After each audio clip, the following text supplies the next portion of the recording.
1,000 years ago, if you wanted to see the King of England, you didn't go to London. You came here, to a small city in a green valley in Hampshire, Winchester. Alfred the Great rebuilt it from a Roman ruin. William the Conqueror made it the capital before he moved to London. Kings were crowned and buried here. And centuries later, soldiers tore open their mortuary chests and hurled their bones through the cathedral windows. This city has burned, been abandoned, and lost half its people to plague. And it came back every single time.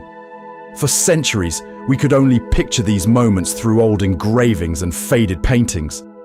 Now, using advanced AI techniques, we've turned those images into living, moving scenes, so you can watch it all unfold as if you were standing in the street.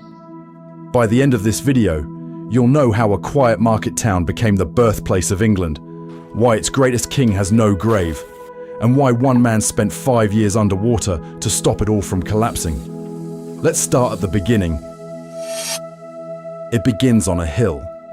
Around 150 BC, long before anyone spoke a word of English, Celtic people built a fort on St. Catherine's Hill, overlooking a green valley cut by the River Itchen. Down below, near the water, a trading settlement grows at a place we now call Orham's Arbor.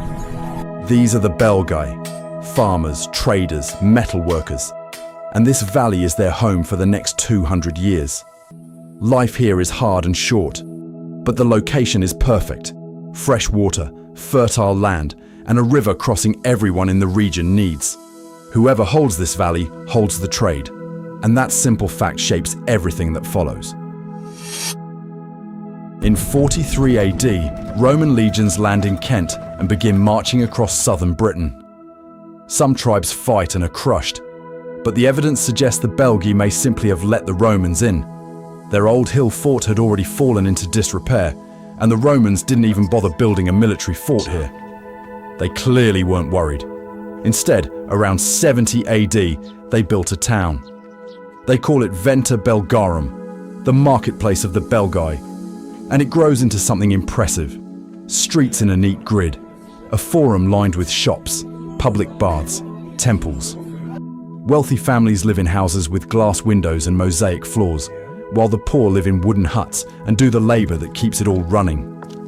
By the 3rd century, stone walls surround nearly 150 acres, making this the 5th largest town in Roman Britain. Then it all falls apart. The empire is crumbling, and in 407 AD, the last Roman soldiers are pulled out of Britain. Within a generation or two, this bustling city was abandoned. The baths fall silent, weeds push through the forum, and for roughly 200 years, Winchester was a ghost town. Crumbling walls, a few farmers living among the ruins. A city can die. This one did. What happens next is its resurrection. From around 430 AD, new peoples crossed the sea into Britain. Angles, Saxons, and Jutes from what is now Germany and Denmark. The West Saxons established a kingdom called Wessex, and the valley became part of that territory during the early Anglo-Saxon migration. The Saxons call any old Roman settlement a Caestar. So, Venta Belgarum becomes Venta Caestar, then Wintancaestar. And over the centuries, that word softens into the name we use today, Winchester. In the middle of the 600s, Christianity arrives, and the first church, the Old Minster, is built inside the crumbling Roman walls. In 676, the Bishop of Wessex moves his seat here, and that modest church becomes a cathedral. Now comes the man whose statue still towers over the city today. In 871, a 21-year-old named Alfred becomes King of Wessex and inherits a kingdom on the edge of destruction. Viking armies have already swallowed the other English kingdoms one by one. Wessex stands alone. At his lowest point, Alfred is a fugitive hiding in marshland, while Danish forces roam his kingdom. But he fights his way back, and then he does something smarter than fighting. He builds. Alfred creates a network of fortified towns, burhs, where people can rally whenever the Vikings return, and Winchester becomes the greatest of them all. The old Roman ruin is reborn, New streets laid out in a grid you can still walk today, new walls, new settlers.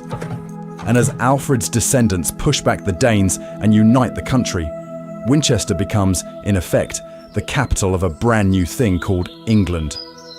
The century that follows is a golden age. The new minster is founded in 901 and the Nunna Minster in 903 by Alfred's widow Aelswith. Monks here produce some of the most beautiful illuminated manuscripts in Europe. There's a royal palace, a mint striking silver coins, and perhaps 8,000 people, a metropolis for its time. Even Nut, the Danish king who conquered England in 1016, makes Winchester a favoured seat and chose it as his burial place after 1016. True conquerors don't destroy this city, they preserve it. In 1066, William the Conqueror wins the Battle of Hastings, and King Harold's widow, staying in Winchester, surrenders the city without a fight. William understands exactly what this place means. To rule England, I need Winchester. He rebuilds the royal palace, doubling its size. He constructs a castle in the west of the town, demolishing 60 family homes to make room for it. Nobody asked those families permission. This is the brutal truth of conquest up close. In 1079, the Normans tear down the old minster, the cathedral of the Saxon kings, and begin building a colossal new one on the same site. The bones of the previous kings, Alfred's ancestors, are eventually gathered into mortuary chests and placed around the new choir. That building still stands. Winchester Cathedral, the longest medieval cathedral in the world. Walk in today, and you're standing inside a Norman power statement, a message in stone that says, "We're not leaving." But Winchester's grip on power is slipping. London is bigger, richer, and better placed for trade, and slowly the court, the treasury, and the royal mint drift away. Then, in 1141, during the civil war between Stephen and Matilda, the city becomes a battlefield. Firebombs from Wolvesey Castle burn over 20 churches, multiple abbeys, and much of Winchester. Medieval Winchester rebuilds, as it always does.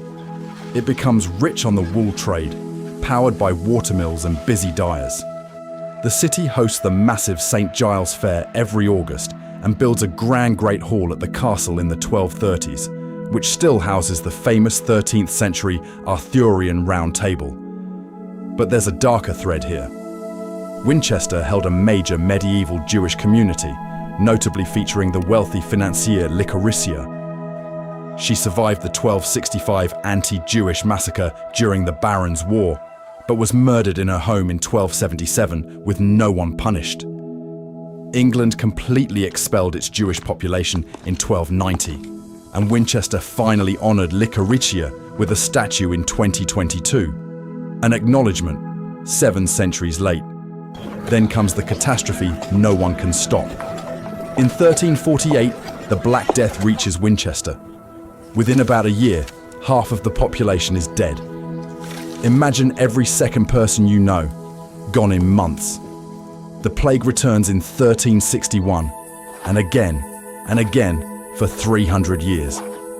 Winchester never fully recovers its medieval glory. The wool trade drains away to rival towns. By 1500, the population has collapsed to around 4,000. Yet even in decline, the city keeps its rich history. In 1382, Bishop William of Wykeham founded Winchester College, a school that has now been teaching students for more than 600 years, arguably longer than any other in England. In 1538, Henry VIII dissolved the monasteries, leading to the destruction of Hyde Abbey, St. Mary's Abbey, and St. Swithin's Priory. The grave of Alfred the Great at Hyde Abbey is lost forever, and the king who built this city has no known grave. Winchester Cathedral hosted the historic wedding of Queen Mary and Philip of Spain in 1554. This royal event briefly made the English city a centre of European politics, though it did not stop the area's economic and political decline. Then England turns on itself. Civil war breaks out in 1642 between King and Parliament, and Winchester, royalist at heart, changes hands again. Parliamentary soldiers ransack the cathedral, and drag down the mortuary chests and hurl the bones of Saxon kings through the stained glass windows. In 1645, Oliver Cromwell takes the city, and in 1651, Winchester Castle is deliberately destroyed. Only the Great Hall remains a pristine example of early English Gothic style. King Charles II loves Winchester and begins building a grand royal palace in 1683 with architect Sir Christopher Wren, but the project is halted when the king dies in 1685. The city settled into quiet gentility, described by Daniel Defoe in 1724 as having no trade, no manufacture, no navigation. In 1817, Jane Austen comes to Winchester seeking treatment, but she dies here at 41 and is buried in the cathedral. 2 years later, John Keats writes "To Autumn," one of the most beloved poems in the English language, born on a Winchester footpath. Winchester grew rapidly after the railway arrived in 1840. The population tripled over the next 100 years. Wealth and trade increased, but poor families faced severe overcrowding and a lack of proper sanitation until the sewer system was finally built in the 1870s. In 1901, the city raises a great bronze statue of Alfred the Great, 1,000 years after his death. But the new century starts with a crisis. Winchester Cathedral is sinking. A deep-sea diver, William Walker, worked alone in total darkness beneath the cathedral from 1906 to 1911. Working 6 hours a day in pitch-black water, he dived 20 feet down, groped through thick mud, removed rotting wood, and replaced it with over 25,000 concrete blocks, 6,000 cement bags, and 115,000 bricks, all by touch. He was later honoured before the king. Winchester served as a major military hub during World War I. Huge army camps, including the vast site at Morn Hill, trained thousands of British and American soldiers before they headed to the Western Front via Winchester Station. The city honoured these sacrifices with a war memorial unveiled in 1921. During the Second World War, Winchester became a shelter. The city avoided heavy bombing, but helped people from nearby areas. Evacuated children arrive in 1939. Families from Southampton sleep in Winchester cellars and tunnels during the 1940 Blitz, then walk back each morning. Winchester is a historic city in Hampshire, England, with a population of about 50,000 today. It features the famous Winchester Cathedral, the historic Great Hall, and an old street layout dating back to King Alfred. The city lies in the Itchen River Valley, first used by the Belgae tribe more than 2,000 years ago. From an Iron Age hill fort to Roman Venta Belgarum, from Alfred's capital to a city emptied by plague, from Civil War battlefield to the quiet town that sent soldiers to the trenches and sheltered families from the bombs. Winchester has fallen further and come back more often than almost any city in England, and its story is England's story, small enough to walk in an afternoon. If you enjoyed this journey, hit the like button. It helps more people find this history. Subscribe, because we're bringing the past back to life, one city at a time. And tell me in the comments which city you like to watch next. Thanks for watching. I'll see you in the next one.